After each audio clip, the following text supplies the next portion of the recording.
Hello everyone and welcome. After posting the two videos covering major leaks, the first on details of an easy mode or classic mode that makes durability like past games in the series, the second video covering a new overworld mini-boss, or enemy to replace the Guardians, basically described as a mix of a more aggressive Guardian and a P-hat from Ocarina of Time or Majora's Mask. Please, check those videos out if you haven't already. The first video takes some time explaining our sources, while the second gets straight to the point. After posting those videos, we were flooded with emails and messages, some from random people and some from trusted people in the industry. A lot of the random emails seemed more like what the individual wanted, whereas a lot of the emails from the different people in the industry all shared a lot of similar details. So let's get started. Apparently, Nintendo was planning an update to Breath of the Wild 2, similar to the update given for Metroid Prime 4, when they announced they would be switching the developers back to Retro Studios. However, it was full of positive news, and not one big negative announcement. Throughout this, I will be adding in facts that you may have missed from past interviews with Aonuma, along with the details that I was sent. We will begin with details on scenes from the supposed short trailer, and then cover what was stated after the trailer, which is basically a lot of details on how great development is coming along, since they aren't having any hiccups in development. Since they are reusing the same Breath of the Wild engine, all of the major bugs and issues that originally caused delays are now fixed, and it's basically smooth sailing. It would have a very quick gameplay trailer, showing Link and Zelda approaching a dungeon or cave entrance, similar to the one that we seen in the first trailer. One scene would show Link's hand glowing again, followed by a door opening. It's not stated if Link's new power is the reason for the door opening or not. And a shock on Zelda's face, ending with Link and Zelda on a medium-sized boat heading to an island off in the distance. The key thing here is that Link and Zelda are both together in all of the scenes, and were together in the previous trailer, similar to how they stayed together on the original journey when Zelda was trying to unlock her power before the calamity happened. Maybe this is more hints towards Zelda staying with Link on his adventure through this game. Let us know below. Do you think she could be a playable character at one point, like how Wind Waker, Majora's Mask, and many other Zelda games actually forced the players to control a second character at one point, or sometimes multiple times in the same game?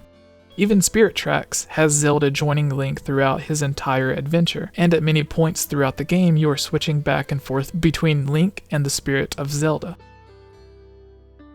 Will Zelda react on her own without being controlled by a player, similar to Wolf Link, or the boy in God of War for PlayStation 4? Who knows, maybe it will also be multiplayer. Remember, the very first thing Aonuma ever said about Breath of the Wild, before any other details were given, is that he did not want us to think of it as a single-player game, and has since said that he wants to take what he learned from the online multiplayer of Triforce Heroes and apply it to the engine of Breath of the Wild. Now, we have a sequel literally using the exact same engine with Zelda tagging along. Could this be the multiplayer game Aonuma stated he wanted to make? Or should we be expecting a smaller 2D multiplayer Zelda game using the engine of Breath of the Wild? We also have the president of Nintendo stating that he wants to give a big push to Nintendo's online service with all of their major titles. And what could be a bigger title than the heavily anticipated sequel to the Zelda game that won almost every Game of the Year award? The short trailer was followed by some behind-the-scenes details explaining that production of Breath of the Wild is coming along faster than expected, thanks to the game being developed only for the Nintendo Switch, and not two completely different consoles. Over the course of the development cycle of Breath of the Wild, they began with a smaller team, and began hiring more developers over the years, including getting help from Monolith Soft, who worked on Xenoblade. Now, Monolith Soft has their own dedicated Zelda team who are working on the Zelda series. While Breath of the Wild 2 will feature a lot of new areas, characters, dungeons, and quests to explore, it will still share the same overworld from Breath of the Wild.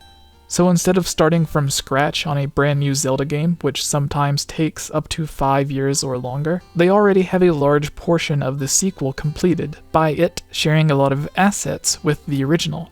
with Breath of the Wild 2, they already have the large team that was slowly built up over time for the original. The physics engine, which Aonuma and Miyamoto stated was the main cause of delays, is now perfect and running smooth, with no problems. So Breath of the Wild 2 will not need to go through any delays for the same reasons that the original did. Some people compare this to Ocarina of Time and Majora's Mask, where they share the same assets, and so it was able to be made within a single year. That isn't as true as people make it out to be though. Ocarina of Time and Majora's Mask do share the same engine, characters, items, and some other stuff, but the entire game was basically made from scratch. They have an entirely new overworld, Termina, with new towns, villages, side quests, dungeons. They had to make an entirely new game, but had a small boost thanks to reusing characters. It's not like they could just copy and paste Clocktown, Great Bay, and the rest of Termina. People also forget that, despite their visual differences, Wind Waker and Twilight Princess also share the exact same engine. Anyways, with Breath of the Wild 2's case, it's sharing even more than Ocarina of Time and Majora's Mask. Using the metaphor earlier, it is copying over even more than what we've seen with Ocarina of Time and Majora's Mask.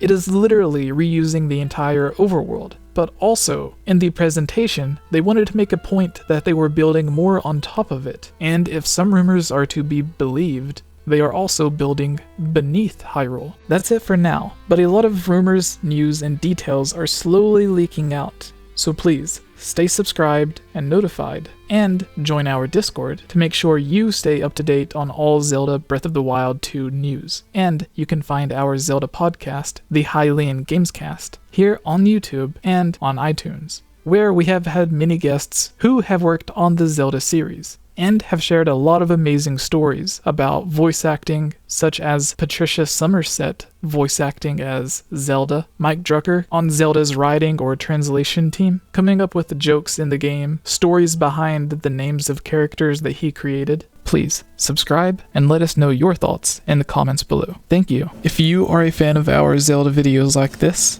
Zelda Theories, our Zelda podcast, the 𝐈𝐧𝐬𝐭𝐴𝐽 on iTunes, we would all really appreciate your support at patreon.com/GameOverJesse. That and buying our t-shirts will get you and your YouTube or Twitch a shout out every week on our 𝐈𝐧𝐬𝐭𝐴𝐽. And if you send in a photo of yourself in our Game Over Jesse or 𝐈𝐧𝐬𝐭𝐴𝐽 t-shirt, we can use it for promotion at the end of some of our videos.